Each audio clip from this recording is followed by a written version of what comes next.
Hello, everyone, and thank you so much for tuning back into the Mummy Means Business podcast. If you haven't listened to the initial trailer, just a quick introduction. My name is Victoria Delay. I am a Christian, I am a wife, and I'm a mother to a beautiful little boy named Xavier. So I decided to start this podcast just because I've been working all my life, and I actually started a business myself, and I have this new challenge of having a baby. So I thought, why not learn from the best? Why not learn from the women who have been doing this for years, women who've been juggling work and raising a family? And I thought, well, what better way to do this than to record these interviews and play it all for you all to listen. So the first episode is with my mummy. Hi, mummy. Hello. So when I decided to do this podcast, I thought, why not start with, someone that's close to home. My mum, especially, growing up, all I've seen her do is work and work really hard to kind of maintain and raise a family. So yeah, I thought, why not start from home? Hi, mummy. Are you okay? Hello. Nervous? Yeah, I'm fine. Thank you. Okay, so my mum, she's from Nigeria originally, and she's been in the UK for 18 years. Is it? More than now. More than that. Oh gosh. How did you feel when you first got pregnant, mum? Because obviously you gave birth to 3 children, but the first initial pregnancy, how did you feel? Oh, well, first experience, you haven't got any experience at all. You feel scared. How are you going to cope? What am I going to do? What next? What step? What to do? But fortunately for me, because I had you guys at home, there's a lot of support from family, especially because your dad is a little bit older than me.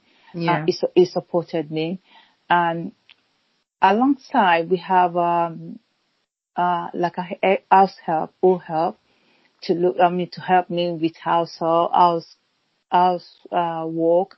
If I want to go for shopping, someone to leave my child for. Then back home is different from here. Even though if you don't have any helper, you have your neighbors who help. You understand that you will not feel. Yeah. Yeah, you won't feel it at all too much. Apart from the fact that when your baby is crying and you have to breastfeed your baby or sort. So you kind of still have your independence almost. Yeah, you had so much help. While you have your child, you can still have your independence. But it got to a stage where when I have 3 of you together, when I have all my children, everything was kind of difficult for me. Yeah. Then I used to be I have a fashion designer shop, fashion designer shop. Then I have an apprentice. I have those who are working for me. But it's so difficult for me before I clean up, before I tidy up, before I get myself ready to go to shop. It's almost 11 o'clock. So you were working while you had all 3 kids? Yes, and you're still working? Yes, I was working. And by the time I get to shop, a lot of customers have been and they've gone because they want to see me. Oh, wow. You understand? So by this, I was unable to maintain the shop. I was unable to maintain my apprentice. I was unable to maintain those who are working for me because I'm not always there. So my husband have to say, well, do you know what? You have to close up the shop and face your children first. So when they grow up, then you can decide on what you want to do. So why was it such a big challenge though at that time? Because if you had so much help, why would it be hard to just maintain a shop? If you had babysitters, was it just difficult? Yeah. When I first started my children, when I had my first child, I was living like in a community where you have a lot of people around you. Mm. But later I have to leave and we went to another location whereby it's like an estate. So it's like, mind your business. So no neighbors looking after the kids? No one even wants you to knock on their door at all. Oh my gosh. Yeah, and this was in Nigeria? Nigeria. So when you're in the estate, so you just want to mind your business, except if you have someone that is good. You understand? Yeah. So that you can trust and that you can trust your child with. You get my point? Because when you're living in the community, it's like an open. You can't do anything for anyone. Someone somewhere will see you. You understand? Because Yeah. there's a lot of people around. So that is when I started my challenges started. It was so difficult for me to cope with 3 children at times, and all this house help, they only come and go. At times they can spend like 2 months, 3 months, and then they'll say, oh, they lost their mom, or they want to go and do Oh. something at home, and that they'll take your money and they will go. So it was so difficult for me. So by then, in the morning, I'll get all 3 of you ready, drive you down to school, drop you at school, come back home, start tidying up, cooking for what you're going to eat when you come back from school. So by the time I finish, it was 11:30 to 12 before I get to shop. So it's already, Yeah. I don't even spend like 2 hours in shop. But when it's 3 o'clock, I'll be rushing back home to come and collect the kids. So it was so difficult. So I have to pack up the shop to stay at home to look after the children first. Not until when I came to this country. So yeah, what made you come to the UK? What made you like, because obviously you were born in Nigeria. Did you come to London for holiday before, or was the first time you came, was that the only time you've been? Not really. It was agreement between I and my husband then that I want to come over just to work. You know, then Yeah. you've grown up a bit then. So just to support the family, just to work and support the family. That's what I came in for. So when I got here, I found that, well, it's different over here to the experiences in Nigeria. Here, you have to do everything yourself. So it's a bit difficult as well. You have to work day and night for you to be able to survive. And at the same time, when you guys come to London from Nigeria, oh my days, well, I just let you know that here we don't stay at home, we have to go to work. Yeah, so, well, and that it has been going on, and thank God today we were able to survive it. It's not easy though, it is not easy. It's a big of challenge. All what you need to do is just determination. Determination, because there's no road that is not rough. You understand? So, if you're thinking, oh, I won't be able to cope, or if I have child, if I have to, you won't have any at all. You will not have, because there's nothing that will tell you, there's no indication that you will not get challenges. Even if you have someone at home that is looking after your child for you, or you have minder, there's still challenges that you have to face when you're raising your children. Yeah, even me, like, I've only had Xavier for 2 months now, and even like this week he had his immunizations and he's had a really, really bad fever, so I haven't even been able to work or do anything.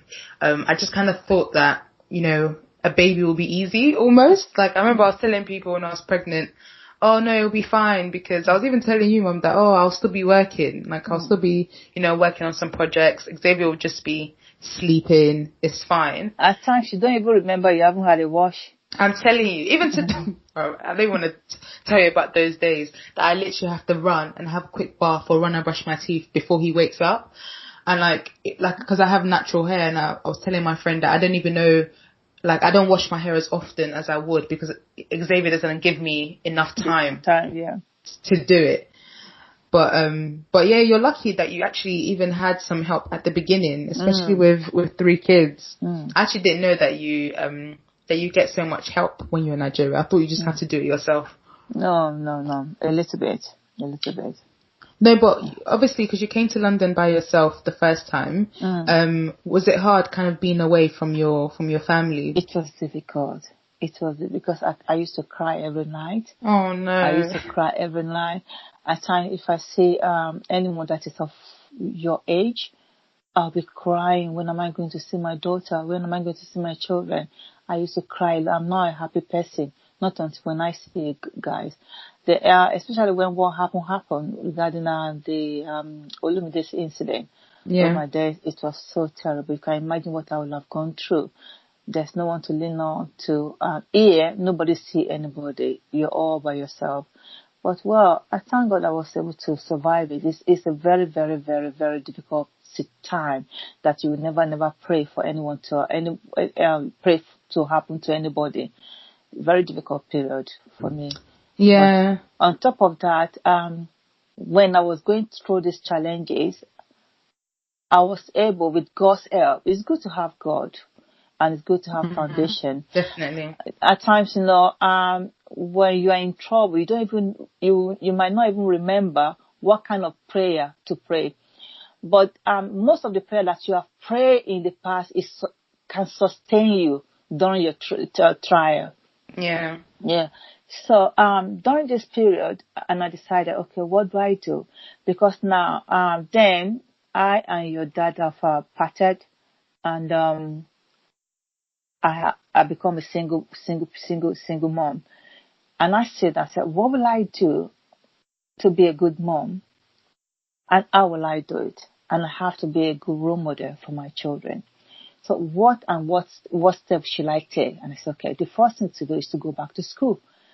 If I go back to school, then I'll be able to encourage my children to go to school. Yeah.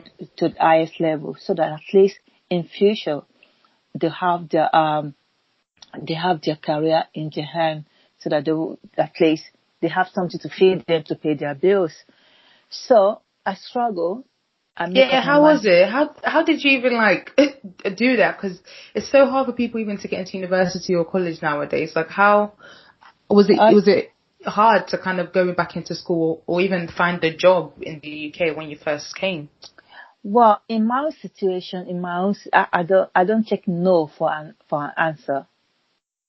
I can go to Yeah, I know that. I don't take no. I don't take no for an answer. If I need something, I need it, and I'll get it. You understand? So there's two ways to coin it. Is either yes or no. I can go to Buckingham Palace to knock door to tell a queen that I'm looking for a job. How would you get in, mommy? Huh? I'm just telling you. Just in the door is just there that you just find knock. I'm just exaggerating that the length I can go. Yeah. So I can do. So I will tell you that I didn't lack any job when I started. Well, it's like a rough job though, like a clinic to carer, doing all sort of, So, but at least it's putting something on the table for my children. Yes, I can't stay at home and I cannot sleep at home because I wasn't brought in that way. You understand? I wasn't brought in that way.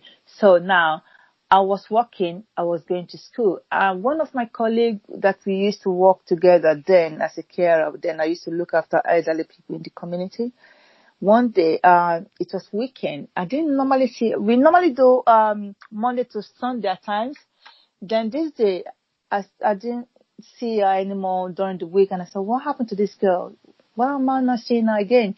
So this Saturday I said, why? I mean, I said, why are you not coming? You're not working during the day anymore. No, she's gone. She said, I've gone back to school. I said, really, school? What for? What do you want in school? She said, yeah, you need to go. You need to improve. You have to go to school. I said, really? No, I can't go to school because it's been long that I left school. I don't know what I'm going to meet. Don't worry. I'm going to help you. When I'm coming next week, I'll bring prospectus to you. Then you can choose what you want to do from there. Oh, wow. So, as she said, she fulfilled her promises, and that she brought the prospectus with the application form inside, and that she showed me what to do and how to do it, that I should apply for access to nursing, and give it to her to go and submit. Then they'll call me for interview. So I did. I went for interview as well, and they took me in that was in Lambeth College then. Then when the short list, and they said to me, Titi Olu, I'm sorry you didn't meet up the cut-off mark. You're just 1 mark away. So what we're going to do now, we're going to put you to pre-access. And I started crying. I said, no, because I don't know what they mean by pre-access. Pre-access to nursing. Okay. I started crying. I said, I want to go to school, my friend. I want to go to school. My friend said that, yes, they're going to do at least if I... Oh my goodness. I thought they were looking at you like, oh.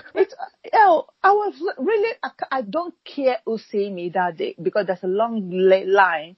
I just stopped, I called for attention. This was even in public. Only I you don't, would do yeah, I was, whoa, I have to come to school. that. Yeah, it's a big case.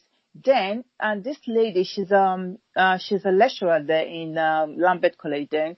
She teaches, science, chemistry, physics, and biology. And she called me aside, said, come. If they say access, some people don't even get that pre-access. So they go to foundation. I said, what is foundation? I want to go to access to nursing. That's what they said. That I can get in through what do you mean by that? I'm not just one mark. You can't give me that one mark. And she said to me, okay, this is what we're going to do. If you accept this offer, by the time you're supposed to spend 1 year in a pre-access before you pass to access. But if you pass most of your coursework within 6 months, we can give you double promotion to access. I said, are you sure? She said, yeah. Now, she now wrote it on top of my form. She later changed her mind. So that's how I started.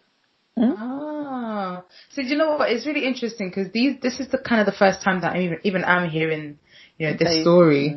So because you haven't told me this, and going back on what you said, some of my listeners, when she mentioned the incident that happened with Olumide, that was her firstborn son who sadly passed away before we came to the UK.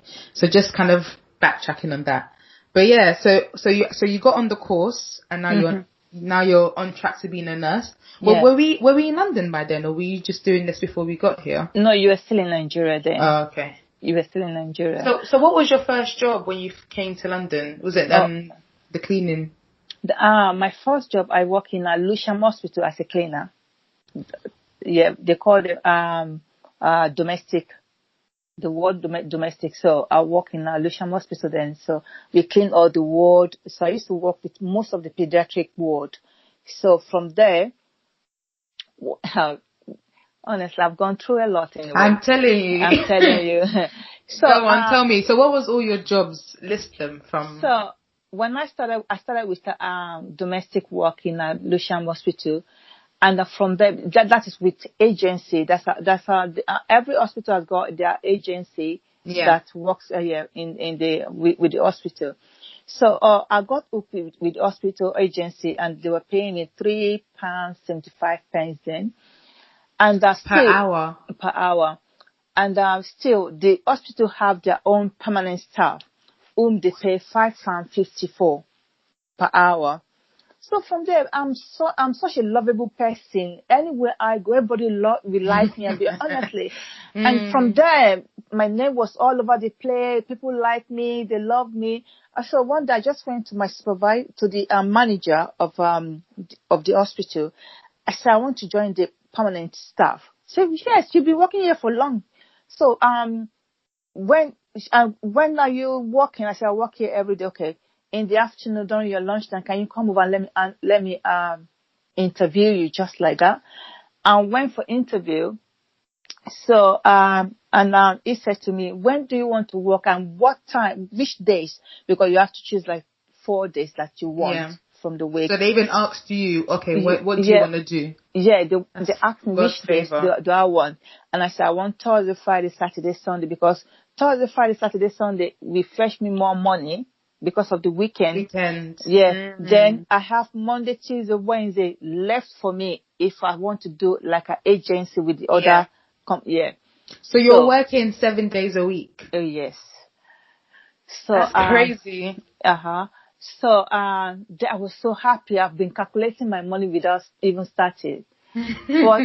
but at times, how do they say, I'm looking for what to use. They say, man proposes, God, this, whatever. Whatever God has in your mind to do for you, He will do it. Yeah. You understand? At times when you're getting to the peak of your success, you think maybe there's a challenge, one challenge will just come up that will push you away from that stage and to push you to the next level. So on Monday when I'm supposed to start work, and we have to clock in, and the manager, the supervisor for the cleaner, her name is Andra. She's an Indian lady. And you remember all of this? Oh yes. Imagine, this was like, this was like almost 20 years ago, right? Yes, yeah. This was a long time ago. Yeah, yeah. So, when I was lying, because where the permanent line is different from the agency, so I was not queued in the permanent role, and she now come to say, "Why do you have to go to that role? You're supposed to be." I said, "No, I'm starting as a permanent today." He said, "Really? So you'll be getting the same amount I'm getting, isn't it?" Then she now went to the manager and said that she asked for my passport. Oh They my should ask for my gosh. whatever. Then they started digging me. They started digging me. So then I said, well, you have to provide everything before you can start. And they've already offered me the job. So that day, I was unable to do anything on the ward. They didn't let me work on that ward. I was crying. It's like I want to die that day. Oh, she's I wicked. yeah. I left Lewisham Hospital that day, and when I get back home, and I told them what happened, they said, "Don't worry." There's somebody who used to be a carer said that she's going to take me to an agency. It's like a school, like a private school, to go and do like a 2-week course. So from there I can start doing like a community carer, like I'll be looking after the elderly people. And as she took me there, from the money that I've saved, I pay for my tuition. Oh wow. Yeah. What, in college? Not college, it's like a private institution here. Yeah. Okay. It's just like a 2-week course. Okay. So when I finished the 2-week course, they placed me on a nursing home to do another 2 weeks, like a placement in there before they gave me the certificate. So when I got the certificate and I went to register, then I have the right to work with elderly Come people. on. Yeah. Mm-hmm. So then I was making big money, more than money. the previous one. So along the line, that is how I met the lady. Her name is it Fatima? She's from Sierra Leone. I can't remember her name. She's from Sierra Leone, who introduced school to me, that I need to go to school. So from there, I went. When I finished in what's it called, Lambeth College. That was in 2001 to 2002. So I finished because I have to finish the pre-access. I went to access in 2002. 2003, I finished my access course. Then I got admitted in King's College University to proceed for my nursing career. That's actually crazy. Huh? So because of the woman, it's like you thought, okay, maybe she's her jealousy or whatever has cost you this job. Yeah. But it was actually a blessing in disguise. Because yeah, that's what I'm saying. You wouldn't have met this woman. You wouldn't have gone to nursing and be the nurse that you are now. Now you've been a nurse for. That's amazing. Yeah. Wow. So, I've never heard this story before. You don't tell me and well, that's the story. You should. So from there, I went to uni. To God be the glory. So yeah, I am today. So I'm one of the senior staff nurses in Chelsea and Westminster. It's one of the reputable. It's one of the reputable hospital in this country. Yeah. And whereby we met a lot of different kind of celebrities. A couple of years ago, about 5-6 years ago, Queen Elizabeth came to do a hip replacement in the hospital there, but we did not see her though. So and you met Prince Charles as well? I met Prince Charles there. I have picture with him. So different kind of our living room stand. Yeah. So I've met different type of the celebrity movie stars, songwriter, just name it. And there's one of the movie stars that I look after, and he came back and signed his picture. It's all, yeah. Yeah, his name is David. I can't remember his surname. I don't remember. It's like an old school actor. Yeah, actor. Yeah. So and from there, it has been a blessing for me though till this moment. Yeah. Then I was able. It's like I was a role model for you guys. If I can go through all this, I did this because of my children. I went through all this, what I went through because of you guys. Yeah. Because it's not easy, because I've had different people from different home. Oh, it's not easy to raise child. It's not easy to raise children, even if you're both parents, blah, blah, blah. And for me, being a single parent, I don't even stay at home. I have to be on the street every time to look for what we're going to eat. How am I going to cope? How will I do it? But with God, all things are possible. You understand? So when I went to uni and I graduated, and I said, well, if I can do this, you too can do it.